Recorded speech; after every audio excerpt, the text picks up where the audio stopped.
I don't know why people think, for whatever reason, I have like the secret connection.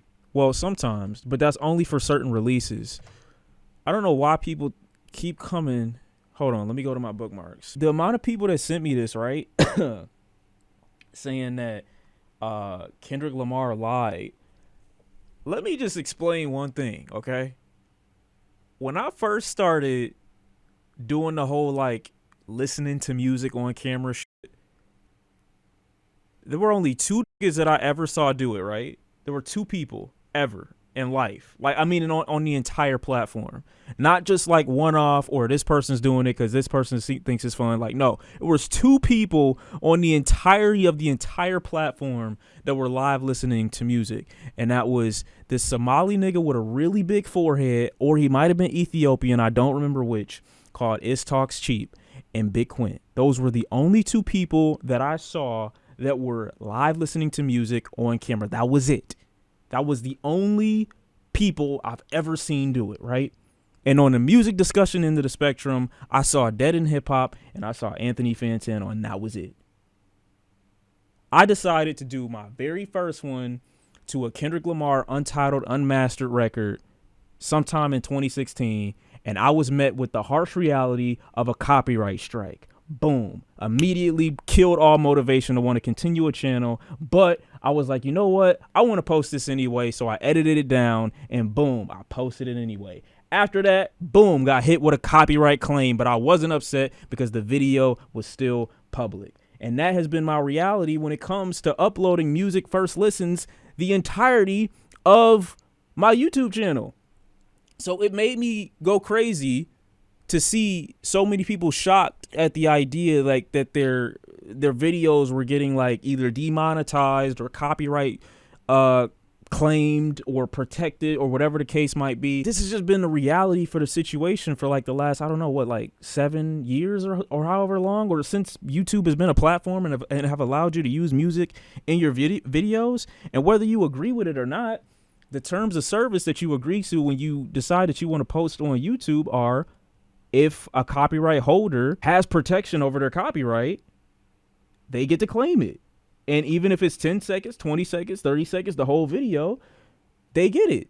So it was just strange to see like the random criticism or the random like, because people were saying that Kendrick Lamar wasn't letting people's videos get claimed. And if I could show you, where the fuck did that ever happen? I never got that memo. The Not Like Us video, for example. What does this say? Do I go analytics or monetization? Analytics. This video did 500,000 views. The revenue, $0. It happens. It happens. It happens, okay? I don't know. I don't understand this expectation, or what do you call it? This entitlement, I guess. When you're no, it's nothing to be sorry about. I never did or started this because it was like, oh yeah, I just feel like this is a really stupid market to try to make money off of. You know what I'm saying? Like the whole live reaction music thing. Like, if you are a content creator in any stretch of the word and you're trying to make a living through, you know what I'm saying, this type of content, like, it's just probably not a good idea. So, like, I just remember, like I said, I mentioned the people that I ended up seeing do it for a while in the beginning because it seemed that they were doing it not because, like, oh, okay, it's a living that could be made off of it, but because, like, I want to share my first experience with all this music that's coming out, and that's it. You know what I'm saying? That's all I thought it was ever about. So I just thought it was weird that so many people were getting on here talking about like, oh, I can't believe that he rescinded the agreement and he's copyright claiming the songs, even though the songs are the songs that he made or blah, blah, blah, blah. I never thought it was that big of a deal. Granted, when I started doing this, I didn't think that it was a smart thing to try to bank anything off of, like, oh, I'm gonna get paid doing this, X, Y, Z. That was really it. But the fact of the matter is, if that is the case and he did still allow you to make money during that time, what's the problem of him taking copyright now? And so here's the video, I guess, that's attached with this. Let me see what the perspective is here. It's not even him doing it. Him doing it, his label doing it, whether he said it was cool, whether he said it wasn't cool, I don't get it. Like, what's the problem? Feel that off the back of this Kendrick and Drake beef, we as reactors could monetize our reaction videos to the beef, which I even spoke out at the time. I said, hey, this is a huge win because we're finally getting recognition. Well, what recognition? What you talking about? Last night, without any warning, because there was enough of a PR movement, there was enough good press around this, that they were communicating this and being celebrated and patting themselves on the back when it happened. But now all of a sudden, they start to claim reactors overnight. And they claimed all of my videos overnight. Chat, I just showed you, that my video was claimed the moment it went up. Not that it matters, but you're not the only guy, gang. Like, who cares? Without telling anyone. Without it. Who they supposed to tell? Who do they owe an explanation to? What they supposed to tell? They supposed to be like, hey, Brad. I'm sorry, I know that's racist, but they supposed to be like, hey, Brad, like, we want to let you know that we're taking monetization back from you. Like, it's not my song, my boy. Any communication. Come to find out that other channels, Crip said he was claimed on May 23rd. T Grizzly, another one, said he was claimed much earlier. I know Cliff Beats was claimed earlier. There's a lot of reactors that were actually claimed weeks earlier and were never told that they were going to get claimed. There's been no statements on this, and there's been no communication. Made a huge deal. You see what I'm saying? I wonder, like, what level of entitlement you have to someone else's content to that degree that you feel like they owe you like a notification to say, yeah, you posted a full video unedited of you listening to my song, and you somehow think that the people that made the song, the studio where the songs were made, the engineers that were paid to make the songs, the artists that were made to record the songs and everything, like, you think they shouldn't get compensated for people covering the music that they dropped and released in full? I didn't know that this was the new narrative. And this is what I was saying, because when I was doing it in the beginning and I saw, you know, the people that I was doing it with, like in the era that I was doing it, it was like Miami and Tabby and me. And then you had the people that I thought was before me, which was Istalk Sheep and Big Quint. And nobody ever complained about copyright, because I thought it was pretty unanimously agreed upon and decided that, like, everybody was doing it because we just thought it was fun and that was it.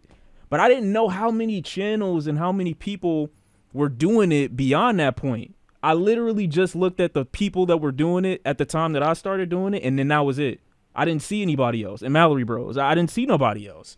So it was shocking that this was like the new understanding of YouTube's copyright system when it's been like this for a long time. I don't mean to say that YouTube's copyright system is perfect or nothing like that, but if you post it on here, you agreed to those terms of services. So I do think if you cut everything down and you edit it, you shouldn't be claimed. But there have been times where I've done that and I still got claimed. I still got copyright struck. What it is that they want them to do, just to confirm you don't get copyright strikes if you do a video essay of a song album without the music plan. Of course. But that's not always true, because I've gotten copywritten for cover art. I've gotten copywritten for singing White Iverson in the beginning of a song. And the copyright was so strict on YouTube at the time that they claimed the video for me singing the melody and thinking that I was Post Malone because of the vocal similarity in the first 15 seconds of the song. They copyright me for that because I was singing. So sometimes it's been very, very strict and very, very harsh. And while I was able to get them to rescind that, because I'm like, this doesn't make any fucking sense, there have been other cases where it's like, okay, like, brother, it is what it is. Like, this is, for example, another example. We Don't Trust You album. Great first listen. Really enjoyed myself. Lots of engagement. Tons of people liked the vid and everything like that. Still getting viewership now. Blah, blah, blah. Like, bunch of engagement. You know, that's really what you should thrive for when it came to the YouTube shit, is the engagement. You know what I'm saying? Like, cool, you can make money off of it, and I get it. That's a motivator. But, like, the engagement, like, that's what it was about. And then I look at the revenue, boom. Since the video was uploaded, $0. 0, 0, 0, 0. Each day, 0, 0, 0, 0. And that's fine. It'd be different if I was like coming on here and repurposing the song for a different concept, and I was like, you know what, I'm gonna take each one of those beats and I'm gonna make my own song out of it, and hopefully they don't claim me. Even then they still could, because it's still their beats, their melodies. But brother, it's okay. Just a little, it was just a PSA. You know what I'm saying? If you plan on covering music in a live reaction format on YouTube in any capacity, be ready for the reality that you're not going to be earning any revenue from live listens. But if you want to take yourself to task to start having discussions and have these topic videos outside of just that, then cool. But why be mad over some shit that you have no ownership over? You got zero ownership over the music that you're listening to, and you have the gall and the audacity to be upset with niggas who have the copyright for claiming the videos that you're listening to in full. That's fucking crazy. I've never seen that before. Like that level of entitlement. I've never seen that before in my life. It's just not that serious. It is, but like I've never made it a point to make it the audience's problem.